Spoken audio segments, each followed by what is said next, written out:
Para a gente poder estudar os gases, né, a gente precisa de um auxílio de uma teoria, ou seja, da teoria cinética dos gases, né? O que é a teoria cinética dos gases? É um modelo que simplifica o estado dos gases e seus cálculos, né? Adotamos uma série de hipóteses para a aplicação desta teoria. Ou seja, precisamos dela para simplificar nosso raciocínio e transformar situações que seriam complexas em situações simples, né, facilitando nossas ferramentas matemáticas. A gente tem as hipóteses sobre as partículas dos gases, né? São 4 as principais aqui que eu destaquei. Movem-se ao acaso com a velocidade média, né? Ou seja, a gente sempre usa a média das velocidades para se obter o movimento deles. Não interagem, exceto durante o choque. Chocam elasticamente entre si e com a parede do recipiente, ou seja, um choque elástico é um choque em que ela transmite totalmente a sua energia no ato da colisão.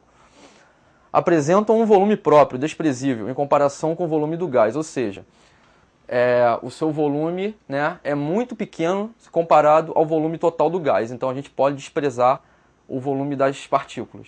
Então, depois dessas 4 hipóteses importantes, a gente vai ver como é que elas se enquadram no comportamento dos gases, né? A gente tem 3 tipos de gases, né? Os que são gases que a gente adota na teoria cinética para poder caracterizar e classificar eles, né?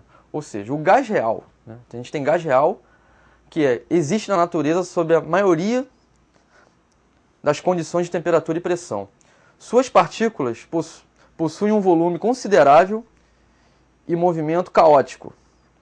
Há forças de interação entre as partículas, né? Então, o gás real é o gás que existe na natureza, ou seja, todo gás pode ser gás real, sob determinadas condições de temperatura e pressão, né?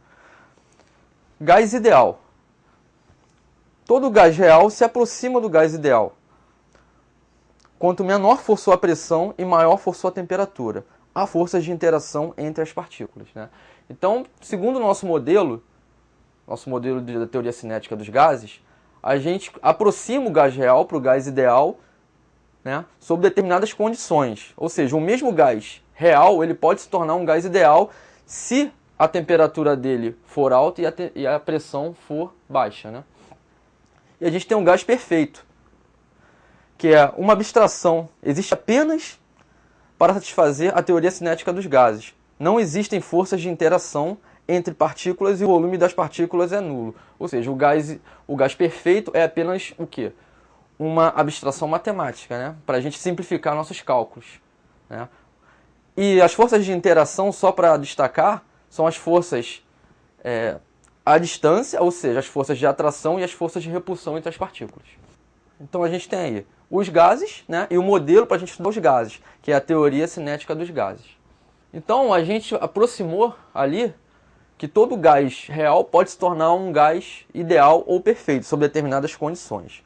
A equação geral para os gases perfeitos que a gente vai utilizar é a famosa PVT inicial igual a PVT final, né, onde P, V e T iniciais são representadas pelas letras P de 0, V de 0 e T de 0, que isso significa o quê? Significa que são as condições no estado inicial. E PVT são a pressão, volume e temperatura, né? E no seu estado final.